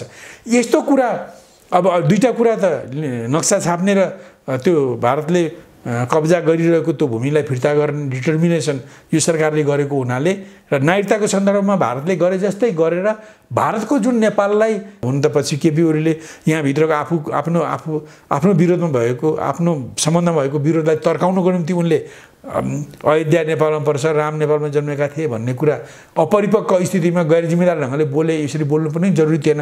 यदि त्यसरी यदि अयोध्या यहीँ हुने राम यहीँ भएको कुनै आधार छन् र त्यसलाई अध्ययन गर्नु छ भने त्यो प्रमाणित नभएको अवस्थामा हाम्रो प्रज्ञा प्रतिष्ठानबाट अथवा अरू कुनै संस्थाबाट त्यसको अध्ययन गर्न लगाए त भइहाल्थ्यो नि। जब सबै अध्ययन गरेर त्यसको निम्ति चाहिँ पर्याप्त आधारहरू हुन्थ्यो भने अब बुद्धिजीवीहरूको बिचमा बहस हुन्थ्यो, जनताको बिचमा बहस हुन्थ्यो, पऱ्यो भने सरकारको तहमा यो जुन भयो। अहिले तपाईँले मलाई सोध्नुभयो यो जुन विरोध छ, विरोध केपी ओलीको देशभित्रैबाट भयो, तर पछि केपी ओलीको सरकारबाट अघि मैले भनेका सिमाना सम्बन्धी र नागरिकता सम्बन्धी कुराहरू नीतिहरू आइसकेपछि, कामहरू भएपछि र केही केपी ओलीले तित्राको मुखै बहिरी भने जस्तो केही ननिका कुराहरू बोलेको हुनाले भारत सरकारले केपी ओलीलाई अपदस्थ गर्ने, सत्ताच्युत गर्ने भनेर भारतीय मिडियाहरूले, साधु सन्त महन्तहरूले पनि भाषण गरेछन्। अनि उनीहरू पनि अहिले सिधै यसो नभनेर भित्रभित्र उनीहरूका आफ्ना रहका मान्छेहरू, सिबिआईका मान्छेहरूलाई पैसाको पुको लिएर नेपालमा पठाएका छन्। यहाँका नेताहरूलाई, दलका मान्छेहरूलाई पैसा दिएर आफ्नो पक्षमा ल्याएर केपी सरकारलाई अलबन्द पारेर ढाल्न भनेर उनीहरू पनि कोसिस गरिरहेका छन्। त्यही कारण यो अहिलेको यो हाबी छ। अहिले उनीहरू आएका छन्, यहाँ होटलमा बसेका छन्, उनीहरूले काम गरिरहेका छन्। यो त सबै सञ्चार जगतले लेखिरहेको छ। त्यही कारण अहिले यस्तो भएको हुनाले पार्टीभित्र नेकपा सत्ताधारी पार्टीभित्रका भित्र पनि अब त्यहाँका अरू धेरै साथीहरूले यो अध्यक्ष र प्रधानमन्त्री केपी ओलीको शैली, पद्धति, तौर तरिका, यिनको शिष्टाचारिता, यिनको गुटबाद आदि इत्यादिको कुरा लिएर विरोध गर्दै गर्दै आएर एउटा राजीनामा माग्ने ठाउँमा पुगे। अर्कोपट्टि अब जनताको दबावले गर्दा उनले नचाहे पनि नक्सा छाप्नु पर्यो, नागरिकता नीति अघि मैले भने जस्तो नागरिकता नीति लिनु पर्यो। त्यसले गर्दा अनि उनले आफ्नो म वीर बहादुर छु भन्ने देखाउनको निम्ति सदनमा अन्टसन्ट कुरा बोल्नु पर्यो, बोले प्रधानमन्त्रीले, हाम्रो प्रधानमन्त्रीले। त्यसले पनि उनीहरूलाई चिडाएर अब उनीहरूले भारतले यी आधारमा चाहिँ भारतले पनि उसलाई केपी ओलीलाई अपदस्थ गर्नको निम्ति यहाँ खेल गरिरहेको छ। यस्तो स्थितिमा अब प्रधानमन्त्रीलाई शङ्का लाग्यो होला अब कि अब भारतको बोलीमा यहाँ लोली मिलाउँदै यहाँका नेताहरूले मलाई हट्न खोजिरहेका छन् भन्ने प्रधानमन्त्रीलाई परेको छ। त यस्तो स्थितिमा अब त्यस्तो जब प्रधानमन्त्रीलाई परिरहेको छ भने ठिक छ, उहाँहरूले यहाँका नेताहरूले सत्ताधारी पार्टीका माधव प्रचण्ड, वामदेव आदि इत्यादिले हिजोदेखि झलनाथले विरोध गरे, तर पनि भारत पनि केपीलाई हटाउने, उहाँहरू पनि केपीलाई हटाउने हुँदा त अलिक कुरो मिलेन नि त। त्यसकारण अहिले यो कुरा उहाँहरूले स्थगन गर्नु पर्यो। कतिपय आन्दोलन हुँदाखेरि भुइँचालो आयो भने, महामारी चलो, रोगव्याधि आयो भने आन्दोलन त फिर्ता हुन्छ, हुँदैन? भएका छैन। 42 सालमा शान्तिपूर्ण सत्याग्रह भइरहेको बेलामा रामराजा प्रसादले बन्दुक पड्काएपछि सबै आन्दोलन त फिर्ता दिएका थिए नि त। झापा विद्रोहकै कुरा गर्दा अनि विभिन्न ठाउँमा त्यस्तो खास स्थितिमा विड्र पनि हुन्छ नि त। भनेपछि अहिले उहाँहरूले केपी ओलीको राजीनामा जुन मागिरहेका छन्, अहिले केपी ओलीको राजीनामा माग्न अनुकूल स्थिति छैन। एक दोस्रो कुरा, त्यो कुरालाई एउटा प्रक्रियामा भयो। जस्तो केपी ओलीले अब हिजै पनि भनेको मैले सुने कि म महाधिवेशन आएपछि अध्यक्ष पद छोड्छु। अहिले अध्यक्ष पद छोड्न मिल्दैन, म पनि भन्छु मिल्दैन। किन मिल्दैन भने अब दुईवटा अध्यक्ष भएको प्रणाली हो, अनि एउटा अध्यक्षलाई निकालेपछि त त्यो हिजोको त्यो एरेन्जमेन्ट नि खत्तम भयो नि त, त्यो पार्टी एकता नै रहँदैन नि त। त्यसकारण यो ठिक छैन। अब अर्ली महाधिवेशन गर्छन् कि एकता महाधिवेशन गर्छन् कि मङ्सिरमा गर्छन् कि पुस, माघ, फागुन, चैत कहिले गर्छन् त्यो त उनीहरूले फैसला गर्नु पर्यो। महाधिवेशनमा गएर त्यसलाई हल गर्नुहोस्। र अरू जति पनि गुटबन्दीका कुरा छन्, मन्त्रीमा फेरबदल, सङ्घीय मन्त्रीमा केपी ओलीले एकलौटी गरेका छन् भने ककललाई फेरबदल गर्नुहोस्, वार्ता गर्नुहोस्। प्रदेश मन्त्रीमा त्यसो छ भने वार्ता गर्नुहोस्। अरू राजनीतिक नियुक्तिमा त्यसो छ भने वार्ता गर्नुहोस्। त्यहाँ अब केपी ओलीलाई एउटा टिम दिनुहोस्, त्यो टिममा सबै 2-4जनाको वरिष्ठ नेताहरूको टिम दिनुहोस्। प्रचण्डलाई वरिष्ठ नेताहरूको टिम दिनुहोस्, उहाँले पार्टी चलाउँछन्। वरिष्ठको टिम दिनुहोस्, उनले सरकार चलाउँछन्। त आखिर यो उनको जुन शैलीमा रहेको जुन स्वेच्छाचारिता छ, गुटबन्दी छ, होइन, इनइफेक्टिभनेस छ, होइन, त्यो कुराको हल यसरी हुन्छ नि त। अनि महाधिवेशनमा गएर उहाँहरूले आफ्नो नयाँ विधान ल्याउनुहोस्, त्यो विधान अनुसारको कमिटी बनाउनुहोस्, एकल अध्यक्ष ल्याउनुहोस् या के गर्नुहुन्छ त्यो गर्नुहोस्, होइन। त्यसो भएपछि सो त एउटै अध्यक्ष हुने भयो। अब को हुन्छ चुनावबाट आउँदा त्यो हुने आफै भइहाल्ला। त्यसपछि कुन ढङ्गले जाने नीति कार्यक्रम पनि उसले तय गर्ने भयो। जस्तो उहाँहरूको सैद्धान्तिक विषयमा पनि उहाँहरूको एउटाले जनताको जनवाद भन्छ, अर्को 21औं शताब्दीको जनवाद भन्छ, अर्कोले जनताको बहुदलीय जनवाद भन्छ। अब वास्तवमा यो जनताको बहुदलीय जनवाद मेरो दृष्टिकोणमा भन्ने हो भने यो तत्काल 46 साल पछि जुन देशमा बुर्जुवा लोकतन्त्र आयो अथवा संसदीय प्रणाली आयो, त्यो संसदीय प्रणालीमा यहाँका मार्क्सवादीहरूले पनि कम्युनिस्टहरूले पनि भाग लिनुपर्ने अहिलेको स्थिति हो हैन। त्यस्तो संसदीय प्रणालीमा भाग लिँदा संसदीय प्रणाली मार्फत देशको समाजको परिवर्तन, जनता राष्ट्रको सेवा गर्ने काम गर्दाखेरि त्यसबेला अपनाउनु पर्ने नीतिको रूपमा जनताको बहुदलीय जनवादलाई स्वीकार गर्नु हिजो 48-49 सालमा पनि ठिक थियो, अहिले 76-77 सालमा पनि ठिक छ, यो तत्कालको निम्ति अहिले पनि ठिक छ। खालि मेरो विरोध सीपी मैनालीको विरोध के हो भने त्यसलाई उहाँहरूले हिजो नेपाली क्रान्तिको सिद्धान्त भनेर एउटा रणनीतिक सिद्धान्तको रूपमा जनताको बहुदलीय जनवादलाई ल्याइयो र अहिले पनि त्यही रणनीतिक सिद्धान्त हो। यो पाटोमा मेरो विरोध हो कि अब यो जबजको माध्यम मार्फत नेपालमा आमूल परिवर्तन हुने, जबजको माध्यम मार्फत नेपालमा जनसत्ता कायम हुने, त्यो बहुमतको सरकार अल्पमतको विपक्ष मान्ने त्यो प्रणाली मार्फत नेपालमा पुँजीवाद विरोधी वैज्ञानिक समाजवाद आउने कुरा सम्भव छैन। यो वस्तुस्थितिले पनि दिँदैन र यो संरचनाले पनि दिँदैन हैन। त्यही कारण यो जबजा मार्फत नै आमूल परिवर्तन गर्ने, जनसत्ता ल्याउने, समाजवादमा जाने भन्ने कुरा यो अमार्क्सवादी कुरा हो र यो त्यसो भए जबजालाई अँगाल्नु भनेको आउटडेटेड भर्सन हैन। अनि एउटा कुरा भने मैले अघि नै भने नि जबजालाई अहिले संसदीय जुन अहिले प्रणाली छ, परिपाटी छ, हुन त 46-63 सालको परिवर्तनले नेपालको यो बुर्जुवा प्रजातन्त्रमा केही नयाँ चिज उसले थपेको छ हैन। यो समावेशी भए पनि यो पुँजीवादी प्रजातन्त्र नै हो। त यो पुँजीवादी प्रजातन्त्रमा अहिले कम्युनिस्टहरूले पनि प्रतिद्वन्दिताद्वारा नै बहुमत सिद्ध गरेर सरकार चलाउने ठाउँमा पुग्ने हो, सरकारमा पुगेर जनता राष्ट्रको निम्ति काम गर्ने विधि अपनाउने हो। त्यो कामको निम्ति गाइड गर्नको निम्ति जनताको बहुदलीय जनवाद अहिले पनि ठिक छ। अब बरु अहिले प्रचण्डले जुन ढङ्गले अहिले नि समाजवाद उन्मुख जनवाद भन्नुहुन्छ, यो कन्फ्युजिङ कुरा हो। उहाँको भनाइबाट के देशमा अहिले जनवाद आइसक्यो र अब समाजवादमा जानुपर्छ भन्ने वाहियात कुरा प्रचण्डको कुराले बताउँछ। बरु अहिले वास्तवमा अब मैले सबै यो नेकपाको जुन विश्लेषण छ, राजतन्त्र गएकोले नेपालमा सामन्तवाद सिद्धियो भन्ने उहाँको विश्लेषण छ, यो वस्तुस्थिति अनुरूप पनि छैन, यो मार्क्सवाद अनुरूप पनि छैन। अहिले पनि हो हाम्रो 7 साल 46 साल 63 सालका आन्दोलनले सामन्तवादलाई कमजोर गर्यो। यहाँसम्म कि 17 सालको राजाको परिवर्तनले पनि सामन्तवादलाई कमजोर गर्यो। राजाले होइन सुधारवादी भूमि सुधार गरेर भए पनि सामन्तवादलाई कमजोरै बनाउने काम गरे। अर्थात् यी विभिन्न परिवर्तनले सामन्तवादलाई कमजोर बनाएको छ। सामन्तवाद डिक्लाइनिङ छ, यो पतोन्मुख छ, घट्दै छ, तर पनि सामन्तवाद छ। हाम्रो अहिले पनि हाम्रो अर्थतन्त्र कृषि आधारित अर्थतन्त्र हो, कृषि अर्थतन्त्र नै हो, एग्राग्रियन इकोनोमी नै हो। हाम्रो औद्योगिक अर्थतन्त्र हाम्रो होइन। अहिले हामीलाई यहाँ नेपालमा अहिले पनि औद्योगिक अर्थतन्त्रको अथवा राष्ट्रिय पुँजीको विकास गर्न जरुरी छ। अहिले पनि हामीले कृषि, पर्यटन, सेवा क्षेत्रमा हजारौँ 10,000 व्यवसाय गरेर त्यस व्यवसायबाट पुँजीको साना पुँजीको विकास गर्न जरुरी छ। हामीले चाहिँ लघु उद्योगहरू, साना उद्योगहरू, ग्रामीण उद्योगहरू मार्फत हजारौँ यस्ता 10,000 यस्ता उद्योगहरूलाई प्रश्रय दिएर हामीले लघु पुँजी, सानो पुँजीको विकास गर्नु छ। यो राष्ट्रिय पुँजी जसले राष्ट्रिय उद्योग धन्दाहरूबाटमा लगानी गरिन्छ, राष्ट्रिय उद्योग धन्दाहरूलाई त्यसले जसले प्रमोट गर्छ, त्यो पुँजी र यो अघि भनेका यी साना पुँजी, यी दुईटै पुँजीको केही साझा कुराहरू छन्। राष्ट्रिय पुँजीमा पनि र साना पुँजीमा पनि पैतृक सम्पत्तिको संलग्नता हुन्छ।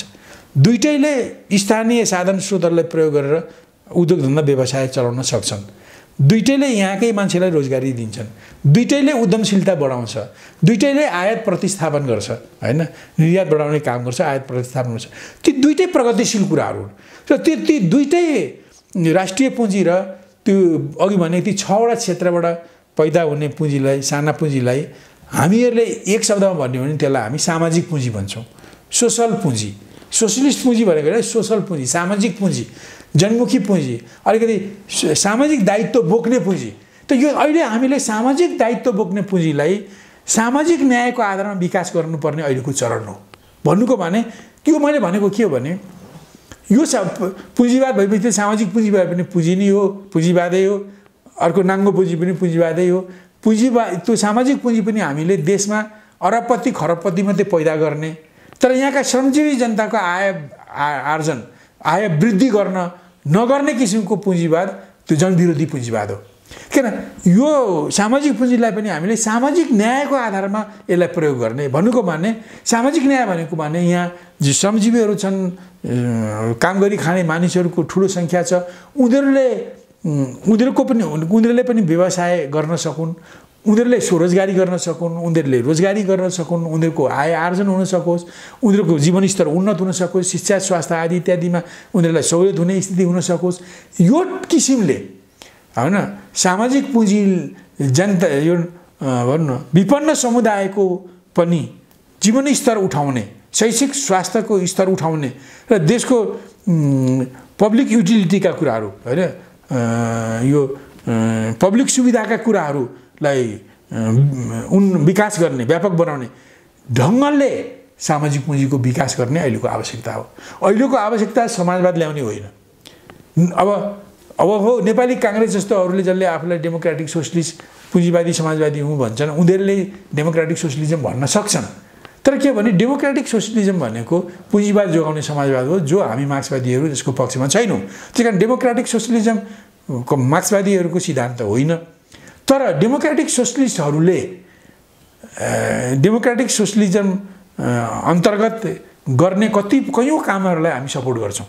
जस्तो उनीहरूले शिक्षालाई निजीकरण हुन नदिने, शिक्षालाई सरकारले लगानी गरोस् भन्ने, स्वास्थ्यमा लगानी गरोस् भन्ने, सामाजिक सुरक्षा सरकारले दियोस् भन्ने, पब्लिक युटिलिटीका कुराहरू सरकारले बनाओस् भन्ने जस्ता कुराहरू यो पुँजीवादी समाजवादमा पनि डेमोक्रेटिक सोसलिजमले पनि अख्तियार गर्छ।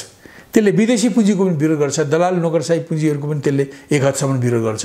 त्यही कारण डेमोक्रेटिक सोसलिजम हाम्रो सिद्धान्त नभए पनि यदि कुनै पुँजीवादी पार्टीले डेमोक्रेटिक सोसलिजम अप्नाएर अघि मैले भने जस्ता काम गर्छन् भने त्यसलाई मार्क्सवादीहरूले विरोध गर्दैनन्। हस्, ठिक छ सर, कार्यक्रमको अन्तिम भागमा छौँ अब हामी। त्यस्तो भएकोले यो ढङ्गले अहिले जानुपर्ने अहिलेको स्थिति, अहिले उहाँहरूले जुन गलत गरिरहनु भएको छ यो कुरामा त उहाँहरू पुग्नुभएको छैन, तर उहाँहरूको सैद्धान्तिक झगडा पनि महाधिवेशनमा गएर हल गर्नु। त्यस कारण हिजो आज मैले यसमा के टुकेँ भने हिजो आज माधव नेपाल मात्रै होइन, प्रचण्ड पनि के भन्न लाग्नु भएको सुन्छु सार्वजनिक ढङ्गले। अस्ति तुलसीलालको स्मृति सभामा पनि बोलेको मैले सुने। प्रचण्ड पनि भन्नुहुन्छ कि हाम्रो यो पदको निम्ति होइन, भागभण्डाको निम्ति होइन, यो नीतिको निम्ति हो, यो पार्टी सञ्चालनको निम्ति हाम्रो विवाद हो भन्नुहुन्छ। त्यसो हो भने कमरेड त्यसो हुनुभयो भने के गर्नुहोस् भने तपाईँहरूले सैद्धान्तिक विवाद तपाईँहरूले अर्ली महाधिवेशनमा हल गर्नुहोस् या एकता महाधिवेशनबाट हल गर्नुहोस्। र यी अघि जुन गुटबन्दी भएका यो विभेद भएका काखा पाखाका कुराहरू छन् यो छ भने यसलाई तपाईँहरूले अहिले नै बसेर त्यसलाई हल गर्नुहोस्। अहिले यही गर्नुहोस्। यही गर्नुभयो भने मात्रै तपाईँलाई नेपालीहरूले तपाईँले गुटबन्दीको विरोध गर्नुभएछ, पार्टीको विधि ठिक गर्न लडेको रहेछ भनेर पत्याउँछन्। होइन, तपाईँले भन्न चाहिँ बाहिर हामीले सत्ताको निम्ति भागभण्डाको निम्ति नेतृत्वको निम्ति लडेका होइनौँ भन्ने, अनि माग चाहिँ तुरुन्तै अहिले दुईवटा मध्ये एउटा पद छोड महाधिवेशन पनि जान सक्दैनौँ भन्ने, यो तपाईँहरूको कुरा के हो? भारत पनि ठाउँको ठाउँ केपी ओलीलाई लडाउन खोज्ने, तपाईँहरू पनि ठाउँको ठाउँ केपी ओलीलाई लडाउन खोज्ने भएपछि त केही दिन पर्खनुहोस् न। तपाईँहरू भारतले तपाईँ चुनावसम्म पर्खनुहोस्, केपी ओलीलाई हटाउनुहोस्, त्यसपछि अनि महाधिवेशनमासम्म पर्खनुहोस्। अब नयाँ विधान ल्याउनुहोस्, एउटा अध्यक्ष राख्नुहोस्, एउटा अध्यक्ष चुन्नुहोस्। तपाईँले अब अहिले यस्तोमा हेर्नुहोस्, तपाईँले यो कुरा भनिरहनुहुन्छ यदि तपाईँ यो केपी ओलीले दुईटै पदबाट राजीनामा दिउन् अथवा एउटा पदबाट पनि अहिले तुरुन्तै छोडौँ, ठाउँको ठाउँ छोडौँ भन्नुहुन्छ भने तपाईँहरूलाई प्रो इन्डियन भन्छन्, तपाईँले भारतको बोलीमा लोली मिलायो भन्छन्। होइन होला, गर्न पनि सक्नुहुन्छ तपाईँहरूले, माधवले पनि गर्न सक्नुहुन्छ, प्रचण्डले पनि गर्न सक्छ, आधार पनि छन्।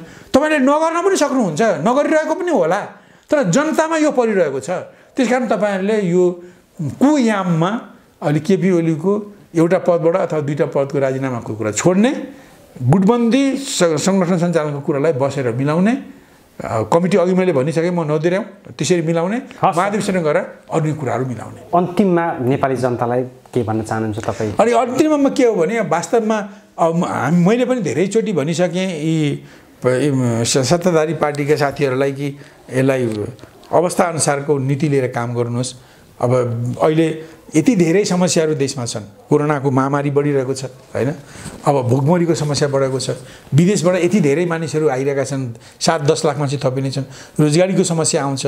अब हामी अहिले प्रशासनिक प्रशासनिक साधारण खर्च चलाउन पनि विदेशबाट अरबौं 2 खरब लोन लिनु परिरहेको स्थिति छ। अब यो संहिता नै चल्दैन जस्तो देखिएको छ। बरु यसमा गम्भीर हुनुहोस्, यो प्रदेशलाई खारेज गर्ने बाटोमा जाउँ। अब बरु केन्द्र रहन्छ, जिल्लालाई कार्यकारी बनाऊ र नगरपालिकालाई पुनर्गठन, नगर गाउँलाई पालिका सरकारलाई पुनर्गठित गरौँ। संहिता र प्रदेश खारेज गर्नु होइन, संहिता खारेज नगरे हुन्छ, तर संहितै रहोस् हैन। अधिकार संविधानले बाँडौँ, केन्द्रलाई बाँडेको छ। प्रदेशको अधिकार केही केन्द्रलाई केही जिल्लालाई दिएर त्यो पनि अधिकार बाँडौँ। अब महानगरपालिका उपमहानगरपालिकालाई एक खाले अधिकार, नगरपालिकालाई एक खाले अधिकार, गाउँपालिकालाई एक खाले अधिकार दिउँ। यसरी संविधानबाट अधिकार बाँड्ने चलन संहिताको चलन हो, त्यो हामीले राख्नुपर्छ। दोस्रो कुरा के हो भने हाम्रो 3 तहमा सरकार राखौँ। फेडरल तह केन्द्रमा रहन्छ, अब तल जिल्ला सरकार रहन्छ, पालिका सरकार रहन्छ। त यसलाई हामी चाहिँ बेसिक फेडरलिजम, यो आधारभूत संहितामा जाउँ हैन। त्यो संहिता यो यसरी जान सक्छौँ, तर जुन ढङ्गले अहिले संहिता छ यो संहिता चल्दा पनि चल्दैन। बरु यतापट्टि तपाईँहरू ध्यान दिनुहोस्, तपाईँहरू ऋण काडी किन यो संहितालाई टिकाउनुहुन्छ? यसरी चल्छ देश? यो चल्दैन। अब त्यस्तै अब हामीले निर्वाचन प्रणाली गरौँ। अब अहिले जुन ढङ्गले यो प्रत्यक्ष निर्वाचन प्रणाली नै भ्रष्टाचारको गुण हो। प्रत्यक्ष निर्वाचन प्रणाली भएकोले हरेक क्षेत्रमा केन्द्रका सांसदहरूलाई 10 करोड उनीहरूको क्षेत्रमा उनीहरूको नामबाट लगानी हुन्छ, हरेक क्षेत्र। अब 165 जना छन्, अब 165 करोड छुटिन्छ। त्यस्तै सङ्घले पनि प्रदेशमा पनि त्यस्तै गर्न सुरु गर्छ, 4-5 करोड चाहिँ एउटा प्रदेशलाई। यसरी त यो बजेट त सबै यो भनौँ कनिका बाँडे जसरी जाने भयो, देशको विकास त नहुने भयो। त्यो भ्रष्टाचारका बिउहरू भए। त्यसकारण यस्तो गर्ने हो भने यो हामी यो अहिले वर्तमान संहिताको वर्तमान संरचनालाई हामी थेक्न सक्दैनौँ।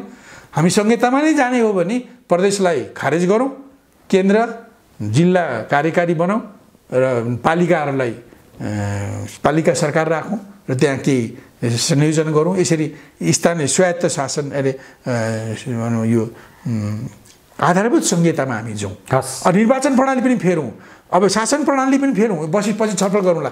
बरु यतापट्टि तपाईँहरू ध्यान दिनुहोस्, देश टाट उल्टिसक्यो, देश एकदम अर्थतन्त्रले चाहिँ बडो खतरनाक बिन्दुमा पुगिसकेको छ। यस्तो स्थितिमा तपाईँहरू होइन भनेर पनि पदको झगडामा नजानुहोस्। तपाईँलाई यदि यसमै लागिरहनु भयो भने जनताले तपाईँहरूलाई अस्वीकार गर्नेछन्, अस्वीकृत गर्नेछन्। धेरै धेरै धन्यवाद। बहुत धन्यवाद।